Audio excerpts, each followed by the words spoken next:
Welcome to Conversations with Tom Shorkey.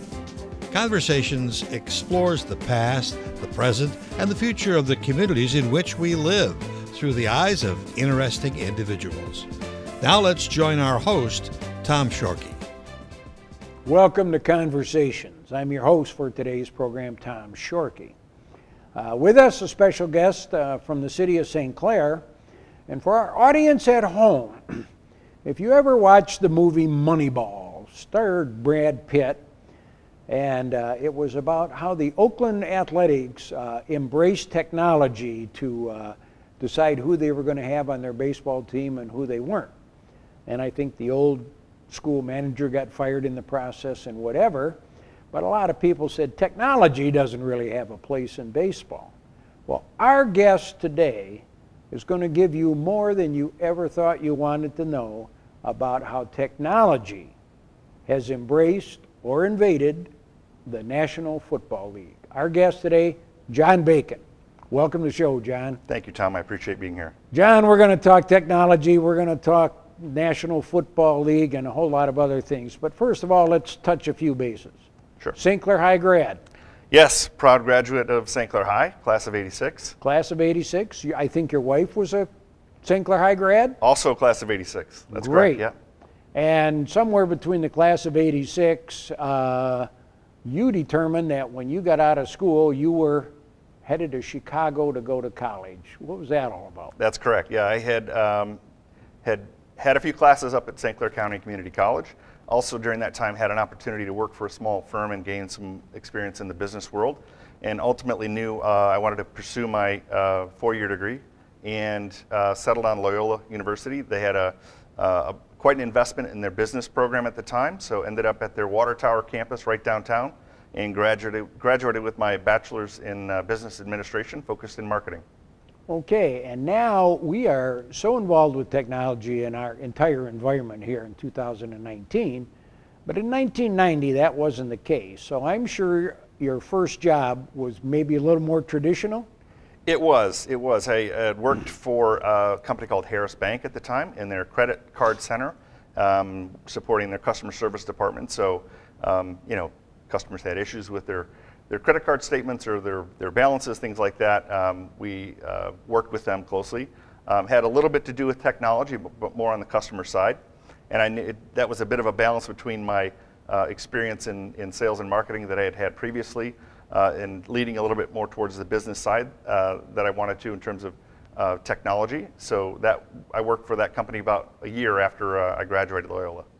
And then how did you start wheedling your way into the tech world, which was just starting to explode in the 90s, I would think? It was, that's right. And we had an opportunity to move back to Michigan, and I went to work for a technology firm that provided enterprise resource planning systems for smaller mom and pop hardware stores. And I covered a territory here in Michigan, helping small businesses use technology to make better decisions about their operations.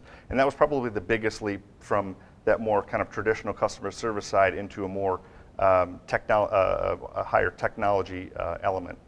And now you're a director of operations for Zebra Sports. I'm going to ask you, in layman's terms, give our listeners a little 2-minute rendition of what Zebra Sports is all about, especially the tech angle with football, but give us a little background. Sure, of course.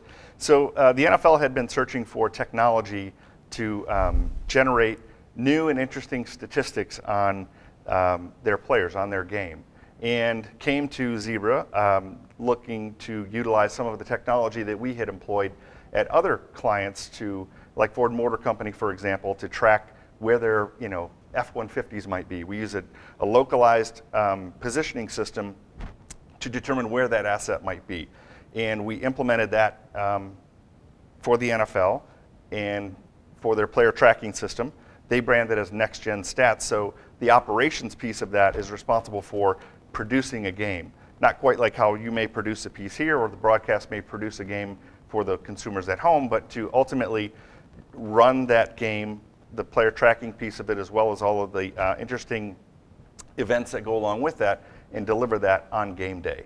So the operations piece is kind of all encompassing and really occurs over the course of the year, because we have to prepare not only the stadiums but local operations teams to be able to run that for the NFL. And Zebra, what you have now, or when you are tracking a game, so every player has chips in their shoulder pads? That's correct, yeah. And we now have a chip in the football. Yes, we work closely with Wilson to integrate a tracking device inside the football. It weighs less than 1% of the football, and we went through multiple years of testing with quarterbacks, kickers on that to make sure we weren't going to impede the flight or impede the feel or performance of that.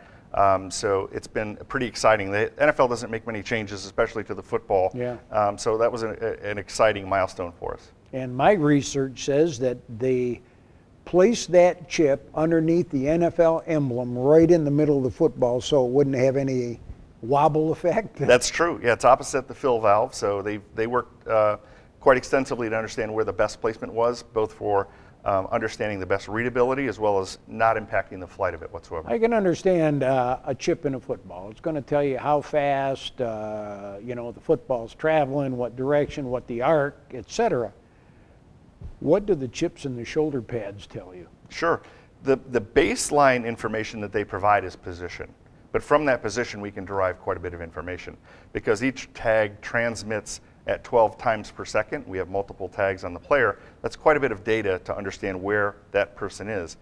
That becomes much more interesting when you understand where the opponent is as well. So in the case of a wide receiver, for example, you can now start to get to information like, what route did they run, how fast were they traveling, but more importantly and more interesting, what is the player separation of that wide receiver to a DB, for example. So we take that raw location data, turn it into more meaningful information that then becomes statistics that are consumed by fans at home, fans in the venue, broadcast personalities, etc., and then just the entire playbook for the game. So you can tell by the chips the players are wearing how fast, how far, how often, and most importantly, where they stand on the field. Correct. And for our listeners, I will translate when they talked about separation from DBs. That means when that end goes out to catch the ball in the defensive back, it can measure how close they are to each other, which could be telling because maybe this guy isn't fast enough to get separation, or this guy's hanging back too much, and then the coach has the readout to deal with the decision. That's exactly right. Yeah. Film's an important part, and this is a new added layer to it. So going back to the Moneyball concept that you mentioned earlier, there's a whole new level of information that team analysts and strength and conditioning coaches and position coaches can use to help players understand how they could have performed better in that play. So it must mean that with an NFL coaching staff where they used to have an offensive coach, a defensive coach, and a line coach, do they all have tech people now that have to analyze all the information your company puts out? Yeah, it's a great question, and that community is growing. We're seeing more and more hires in that analyst position for teams, because about a third of the league uses our same technology for practice that they get in game day as well. So understanding how players perform, kind of the Monday through Friday in preparation for a game on Sunday is equally important. And there are some coaches that are kind of set in their ways, and they may simply rely on film, whereas others are becoming a little bit more open to the idea of using technology. Some of those are embracing it directly, but they have a very busy day. So they rely on analysts heavily to make sense of that information and really kind of deliver them the result of that. So your team's in the stadium and they're keeping track of all this data. Right.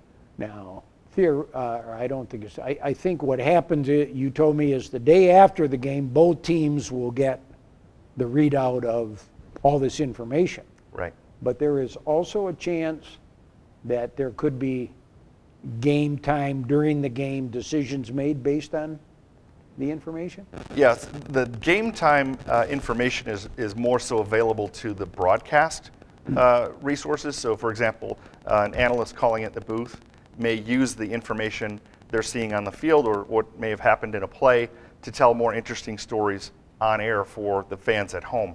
The sidelines aren't currently using this data, but you're right, the next day they do get both their own team's data as well as the opponent's data to begin to analyze not only what happened in that game, but is there any information I can draw from my specific individual player's performance as well? Now, Detroit Lions, our famous Detroit Lions, is Zebra Sports, have them wired up. That's true, yes. But you don't have every team. Is there? You have some competing Sure. companies that. But is it all kind of readable the next day if you're playing a team that has Catapult and your team is a Zebra?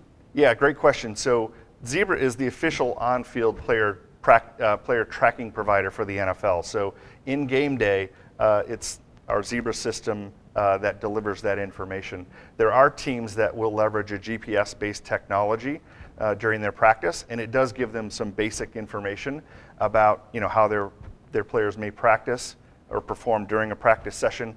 But about a third of the league does use Zebra for both, obviously, game day as well as their own practice data.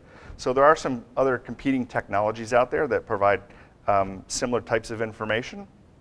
But we have a bit of an advantage in that this tracking device is installed in the shoulder pads. Just hold that right up, and maybe Paul can zero right in on Sure. that one way or another. The tracking devices are very small. There's a self-contained battery, and they last the entire season. So our operations team will install these in July, and they'll run right through the Super Bowl without ever having to be managed by the team. And some of the larger GPS devices are a little bit more cumbersome to manage. They've got to be recharged, and they'll last for a practice, but not multiple practices.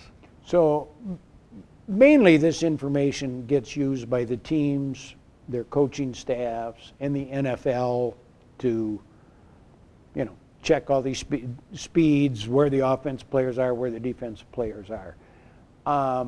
Does it have anything to do with refereeing? So we do instrument the officials as well. The officials wear those same tracking devices in their jerseys, and that's important information for NFL football operations to understand, are the officials conditioned properly? How much distance do they travel, because they really didn't have that information before? Are they in the right position to make calls, things like that? I don't think you'll see this used to either change a decision that was made on the field or otherwise alter that, but there are elements of it that are very important to the overall officiating element of the game. Yeah, and of the evaluation of individual referees, I would imagine. Correct. And we haven't talked about this, but with head injuries in sports and the concussion thing, does anybody ever talk about putting chips in helmets, or are they already there, or is that part of anything that you do? It's an important piece for sure, and to date, we have not been engaged with the NFL in providing any of that data for them to either make decisions or understand, is this player a candidate for analysis, or does this hit indicate, a potential review on the sidelines.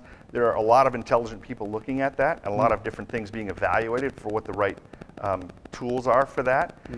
Because they do understand clearly from player stats, right? Their size, their dimensions, their weight, they now understand our speed. This could become an element to support some of those evaluations. To date, they've not chosen to do that, but we let the team of NFL professionals and doctors manage those discussions regarding concussions and that type of protocol.